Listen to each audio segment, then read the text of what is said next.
Hello students, आज हम करेंगे एक्सरसाइज 4.2 के नेक्स्ट क्वेश्चंस। तो स्टार्ट करने से पहले मेरी ये रिक्वेस्ट है कि प्लीज मेरे चैनल को लाइक और सब्सक्राइब जरूर करें। तो स्टार्ट करते हैं क्वेश्चन नंबर सेकंड का second part, exercise 4.2। A cottage industry produces a certain number of tiles in a day. ठीक है, एक कॉटेज इंडस्ट्री है, वो बताया नहीं है कितने टाइल्स प्रोड्यूस करती है, बताया कि certain number of tiles produce कर रही है in a day. The cost of production of each tile was found to be 55 minus the number of tiles produced in a day. अब कॉस्ट ऑफ प्रोडक्शन बताई है 55 minus the number of tiles, जितने वो tiles produce कर रही है minus 55, उसमें से 55 को माइनस करना है। On a particular day the total cost of production was ₹750। अब कहता है कि एक पर्टिकुलर डे में टोटल कॉस्ट ऑफ प्रोडक्शन कितनी थी? ₹750।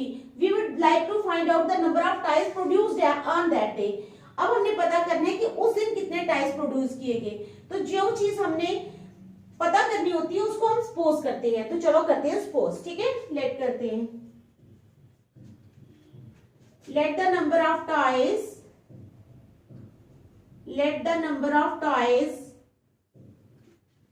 produced on that day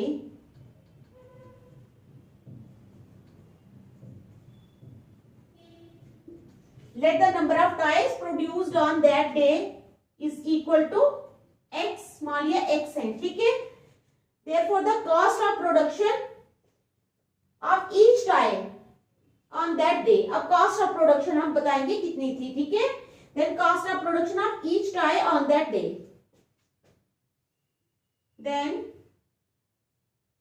cost of production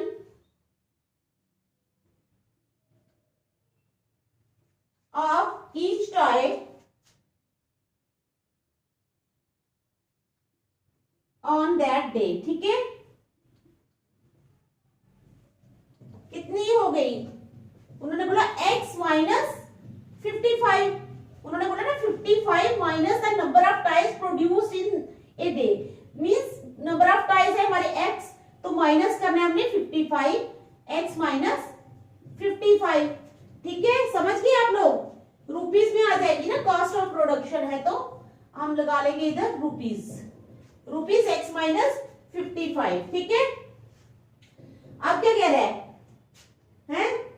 total cost of production on that day. ठीक है, तो total cost of production on that day कितनी हो जाएगी? Total cost of production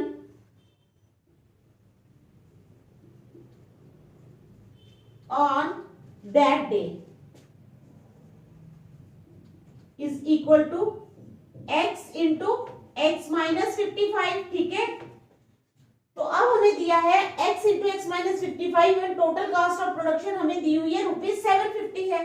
it implies x into x minus 55 is equal to कितनी? 750। It implies x square minus 55x is equal to 750। ठीक है, it implies, अब क्या करेंगे? 750 को हम इस साइड ले जाएंगे। ठीक है, x स्क्वायर माइनस 55x। ठीक है, समझ आ गई? x square minus 55x plus 750 is equal to 0। पहले आया हमारे पास x इंटू 55 माइनस x। ठीक है,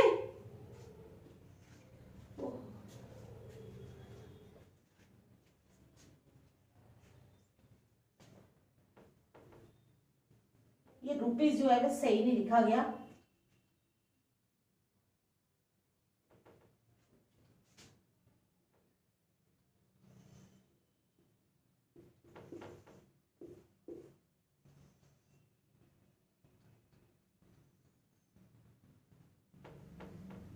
रुपीस फिर रह गया। ठीक है,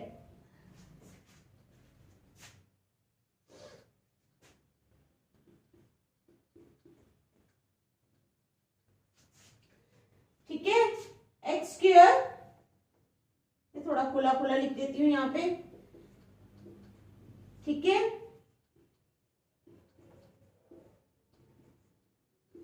it implies x square minus 55x plus 750 is equal to 0। आ गई समझ?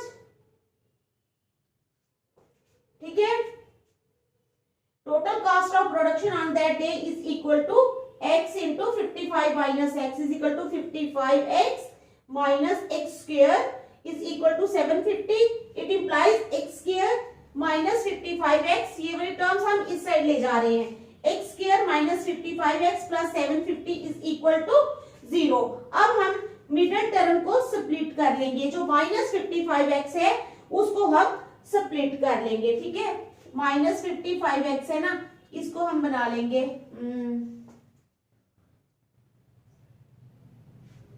दोनों माइनस के आएंगे, माइनस 25x माइनस 30x, क्योंकि 30 और 25 ये हो जाएंगे 55, और जब हम इनको मल्टीप्लाई करेंगे 30 और 25 को, 500 5 3 50, 200 3 2 6, तो आ जाएगा हमारे पास 750। ठीक है, ये 750, तो हमारी आ जाएगी minus 25x, it implies x square minus 25x minus 30x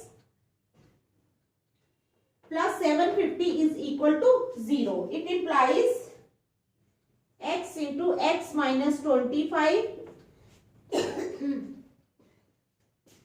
minus 30 ले लो बाहर, x प्लस नहीं minus 25. It implies x minus 25 into x minus 30 is equal to 0. It implies x is equal to 25 and x is equal to 30. ठीक है, x 25 भी आ गया और x आ गया 30. ठीक है, therefore number of toys produced on that day was 25 or 30. या तो उस दिन 25 टाइज बनाएंगे या 30 टाइज बनाएंगे। समझ आ गई क्वेश्चन की? एक बार दोबारा समझा दूं। टोटल पहले हमने मान लिया कि let the number of ties produced on that day x, then the cost of production of each tie on that day is equal to 55 minus x, 55 minus the number of toys. ठीक है, 55 minus x, it implies x into 55x is equal to 750, क्योंकि वो दिया हुआ है। अब इसको खोल लो, 55 into x, 55x minus x into x, x square is equal to 750। उसके बाद आ जाओ x square, ये वाली टर्म्स हम राइट साइड पे ले रहे हैं। ठीक है, राइट साइड वाली इधर नहीं ला रहे, हम इधर वाली इधर ले रहे हैं। x के पॉजिटिव हो जाएगा, 55x माइनस का हो जाएगा, प्लस 750 इज इक्वल टू 0। उसके बाद हम मिडिल टर्म को स्प्लिट कर लेंगे। जब हमने स्प्लिट किया तो हमारे पास आ गया 55x को स्प्लिट करने के बाद हमारे पास आया 25x और 30x। ठीक है, कॉमन ले लिया तो फिर आ गया हमारा आंसर। समझ आ गई क्वेश्चन की? ठीक है, चले फिर नेक्स्ट। चलो फिर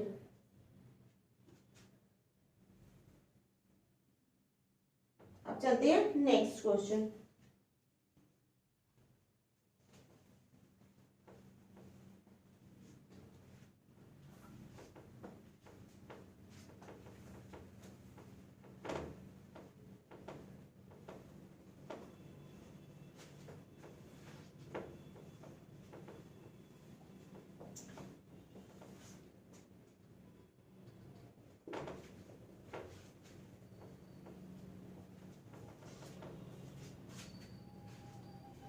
Question number 3rd. Find two numbers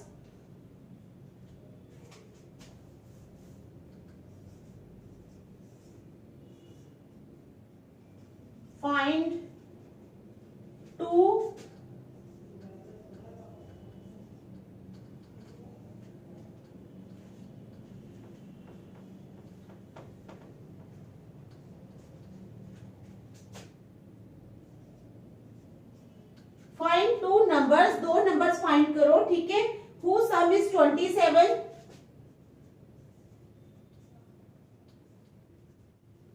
who some is 27, ठीक है, find two numbers who some is 27 and product is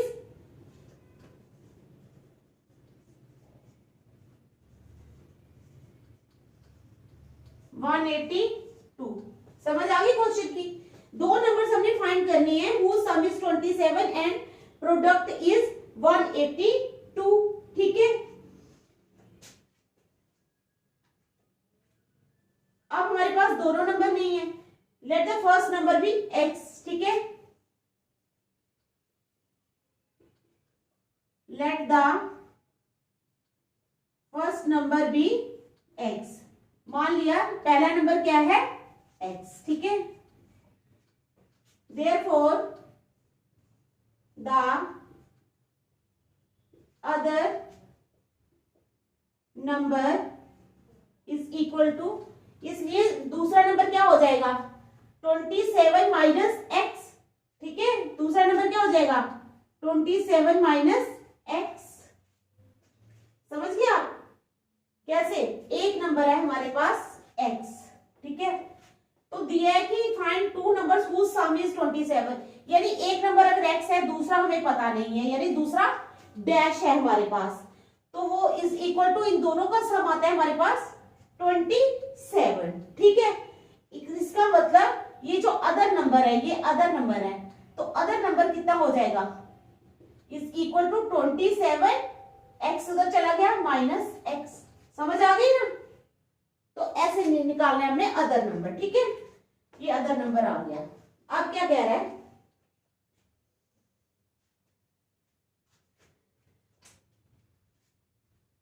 now according to the question, according to the question क्या हो जाएगा प्रोडक्ट इज 182, यानी दो नंबर्स का प्रोडक्ट, यानी x into 27 minus x is equal to 182। It implies 27x minus x into x square is equal to 182। It implies, अब right side पे ले जाओ, ये x स्क्वायर बन जाएगा, ये माइनस 27x बन जाएगा, ये प्लस 82 तो है ही है, इज इक्वल टू 0, ठीक है। समझ गए आप? आ गई यहां तक समझ बेटा? ठीक है, यहां तक समझ आ गई ना? अब माइनस 27x जो है ये हमारी मिडिल टर्म है, इसको हमने स्प्लिट करना है, ठीक है, तो it implies x square minus 13x minus 14x, ठीक है, हाँ, plus 182 is equal to 0। It implies x का मान ले लो, इधर आ गया x माइनस 13 माइनस 14 का मान ले लो, इधर आ गया x minus 13 is equal to 0। It implies x minus 13 into x minus 14 is equal to 0। It implies x is equal to 13 और x इज इक्वल टू 14। देखो ध्यान से, x 13 आ गया और x 14 आ गया, ठीक है, समझ आ गई?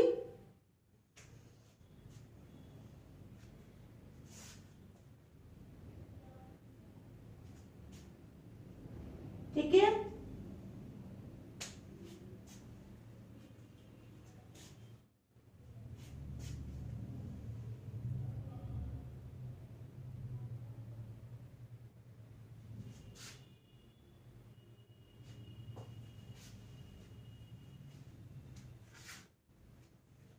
ठीक है, समझ आ गई? तो क्या हो जाएगा, therefore the required numbers are, दो नंबर्स फाइंड करने हैं, therefore the required numbers are 13 and 14। दो नंबर्स आ गए हमारे पास 13 और 14। अब देख लो अच्छी तरह, फिर नेक्स्ट चलेंगे, ठीक है।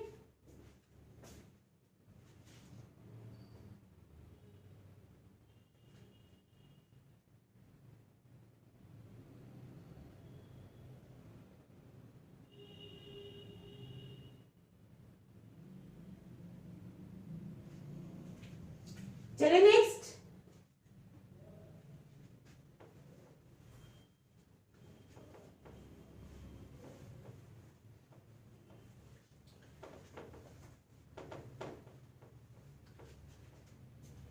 नेक्स्ट है हमारे पास find the consecutive positive integers, find two consecutive,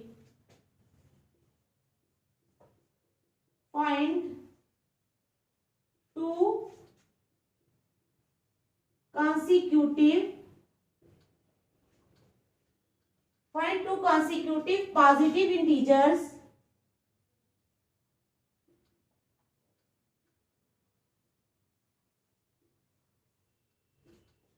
ठीक है, find two consecutive positive integers the sum of whose squares is the sum of whose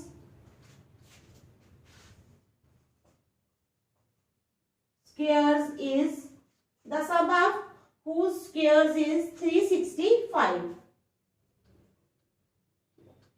ठीक है, find two consecutive positive integers, दो कॉन्सिक्यूटिव पॉजिटिव इंटीजर्स हमने find करने हैं, the sum of whose squares is 365। ठीक है, अब लेट कर लो, let the two consecutive positive integers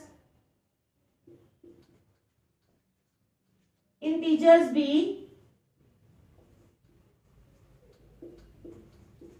मान लो कि हमारे पास दो कॉन्सिक्यूटिव पॉजिटिव इंटीजर्स हैं। कॉन्सिक्यूटिव मींस लगातार, एक 3 और दूसरा 4 जैसे होता है।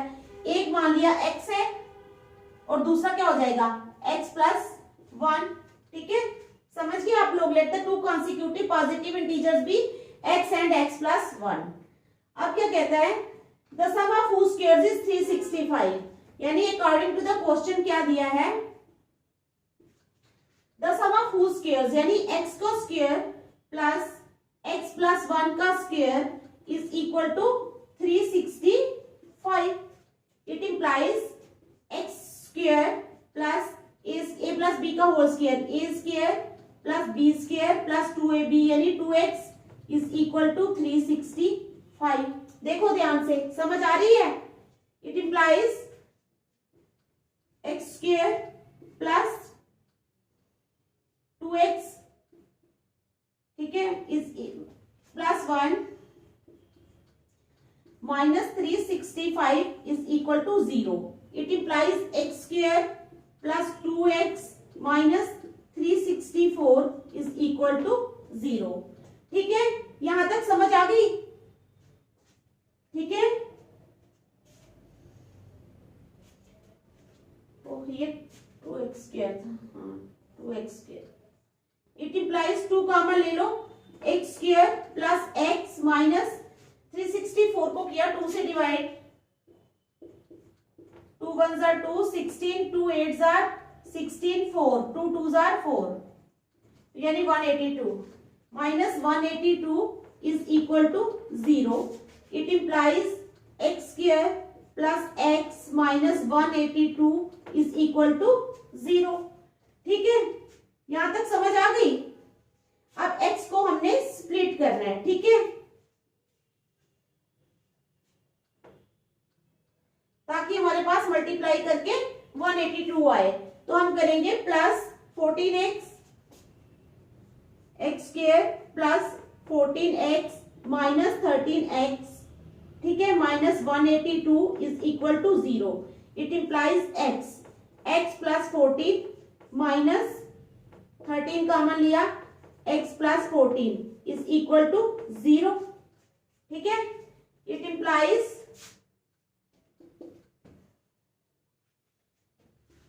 x plus 14 into x minus 13 is equal to 0.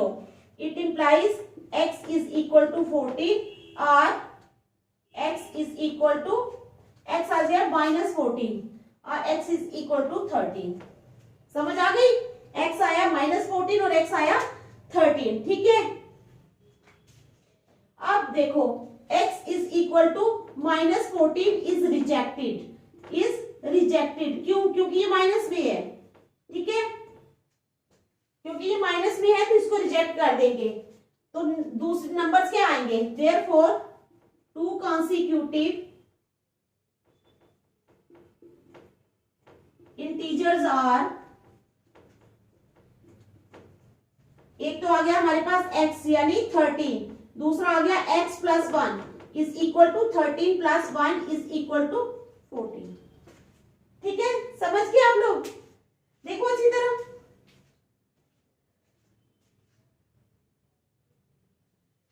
समझ आ रही है ना बेटा?